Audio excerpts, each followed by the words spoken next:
आपका स्वागत है स्टोरी यूनिवर्स में। उजलवती कन्या डोम्यो शंकरलाल पुरोहित द्वारा रचित ओडिशा की लोक कथाओं का एक अद्वितीय उदाहरण है जो हमें असाधारण सौंदर्य और साहस की अद्भुत यात्रा पर ले जाती है। डॉ शंकरलाल पुरोहित भारतीय लोक कथाओं के विशेषज्ञ हैं और उनकी कहानियां हमेशा दर्शकों को सोचने पर मजबूर करती हैं। इस कथा में एक ऐसी कन्या की बात है जिसकी सुंदरता का कोई जोड़ नहीं और एक युवा शिकारी भातंतर जो साहस और शक्ति का प्रतीक है। क्या सौंदर्य मात्र देखने भर के लिए है या उसमें कोई गूढ़ रहस्य छिपा होता है? क्या साहस का मतलब केवल शारीरिक शक्ति है या उसमें मन की स्थिरता भी शामिल होती है? उजलवती के सौंदर्य और असुरनी की दानवी इच्छाओं के बीच भातंतर कैसे अपने साहस और प्रेम की परीक्षा देता है? क्या राजा की शक्ति और प्रतिष्ठा सच में इतनी मायने रखती है जब असली ताकत भातंतर जैसे साधारण इंसानों में होती है? यह कहानी न केवल प्रेम और साहस की विजय गाथा है बल्कि यह भी दिखाती है कि असली सौंदर्य और शक्ति कहाँ निहित होती है। उजलवती और भातंतर की इस यात्रा में हमारे समाज के उन पहलुओं का भी उद्घाटन होता है जो हमारी सभ्यता को दिशा देते हैं। तो चलिए शुरू करते हैं। साधव के 7 बेटे। उनमें सबसे छोटे बेटे का नाम था भातंतर। वह भात नहीं खाता, खाता केवल मांस। बचपन से शिकारी, हाथ में सदा तीर धनुष लिए वह वन जंगल फिरता। देह पर बघेरे की छाल। एक उजलवती कन्या थी, उससे बढ़कर सुंदर कन्या संसार में कोई न थी। तलवार की धार सी नाक, पद्म पंखुड़ी सी आंख, गुलाबी गाल, शिरीष पंखुड़ी सी होठों की हंसी। उजलवती से विवाह करने को कई राजकुमारों का मन पर हो नहीं पाता।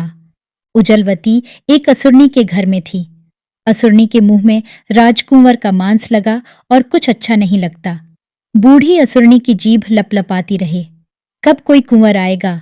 बिलंका का राजकुमार बहुत डरपोक। सुना कि कई राजकुमार जाकर असुरनी के मुंह से लौट न सके। कन्या की कमी है, नाम कहने से कई कुंडली कई फोटो आ जाएंगे, फिर मन छटपट होता। उजलवती जैसी कौन है, उस जैसी कौन हो सकती है? बिजली जैसी, चंद्रमा जैसा उसका शरीर, उसकी बराबरी कौन करेगा? चंद्रमा को देख कई जान दे चुके हैं। वैसे जिसने उजलवती को एक बार देखा, धन्य हो गया जीवन। राजकुमार इतना सोच गए पर साहस न हुआ। प्राण रहें तो सब है, मरने पर क्या देखेंगे, भोग कौन करेगा? राजकुमार ने सोचा, सब काम क्या खुद करता हूं? प्रजा भी कई काम मेरे लिए कर देती है। वैसे कोई और कन्या ला दे तो होगा, इसमें अपने प्राण भी रहें, विवाह भी हो जाए। पर भेजे किसे? मेरे राज्य में ऐसा बलशाली बुद्धिमान कौन है? राजकुमार ने सोचा। मंत्री ने कहा, महाराज भातंतर को भेजें, ऐसा दमखम शक्तिशाली और कोई नहीं। बात राजा के मन को भा गई। तुरंत भातंतर को बुला भेजा। राजा, उजलवती कन्या ला दो वरना शूली पर चढ़ा दूंगा। भातंतर समझ गया, आग में कूद या मर। उजलवती का जो रूप है आग का गोला है, आग में पड़ जल रहे। मेरे भाग्य में जो है होगा घोड़े पर चढ़ वह निकला। जाकर पहुंचा एक तालाब के पास। संगमरमर की सीढ़ियां, चारों ओर फूलों का बगीचा, साफ पानी, पेड़ों की छाया। एक झुरमुट की ओट में घोड़ा बांधा, खुद चंपा पेड़ पर जा चढ़ा। वहां उजाले में प्रकाश बिखेरती उजलवती आ पहुंची। उसे देख भातंतर का मन विचलित हो गया। पेड़ से गिर न जाए, इतना सौंदर्य उसे किसने दिया? किसकी तूली ने इसे बनाया? वहीं उसने चिकनी मिट्टी से उसकी मूर्ति बनाई। उसके लौटने की राह पर वह मूर्ति रख दी। उजलवती ने देखकर कहा, कहीं कोई है? डरने की बात नहीं, सामने आ। वह पेड़ से उतरा। उसे देख उजलवती स्तब्ध। ऐसा सुंदर है, मजबूत देह, बल उफन रहा। भातंतर ने कहा, राजा ने भेजा है, तुझे लेकर जाने पर वह तुझसे विवाह करेगा। उजलवती, वो कौन, कहाँ का राजा? मन का नहीं, वह भीरू है, कमजोर है, असुरनी से डरकर नहीं आया। मैं चाहती हूं मन का राजा। वह यह भातंतर आंखों के सामने है। भातंतर, वह मुझे मार न सके, मैं उसे मार दूं। 12 हाथी खंडा।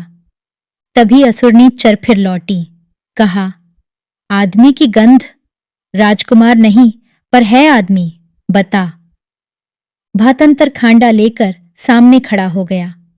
उसके सारे दांत झड़ गए, दो सामने के दांत बचे, मुंह फाड़ दौड़ी। भातंतर ने चोट की, दोनों दांत झर गए। अब फिर एक चोट की, दोनों हाथ टूट गए। वह उठकर चली। उसने खांडे से एक पांव काट दिया, फिर दूसरा। वह लौटकर बढ़ी। भातंतर ने गला काट दिया। असुरनी खत्म। उजलवती को लेकर घर आया। राजा को खबर न दी। राजा ने सब सुना। उजलवती ने जादू किया, खबर दी। मैं एक बार उसे देखूंगा। तू कब जीत लाया? कन्या कोई देता है? कन्या सजकर खड़ी हुई। राजा देखने खड़ा हुआ। सिर चकरा गया, गिर पड़ा। वहीं राजा की लाश उठी। दोनों ने सुख से घर बसाया। आशा करते हैं कि यह कहानी आपको बहुत पसंद आई होगी। ऐसी और कहानियां सुनने के लिए जुड़े रहिए हमारे चैनल स्टोरी यूनिवर्स के साथ। धन्यवाद।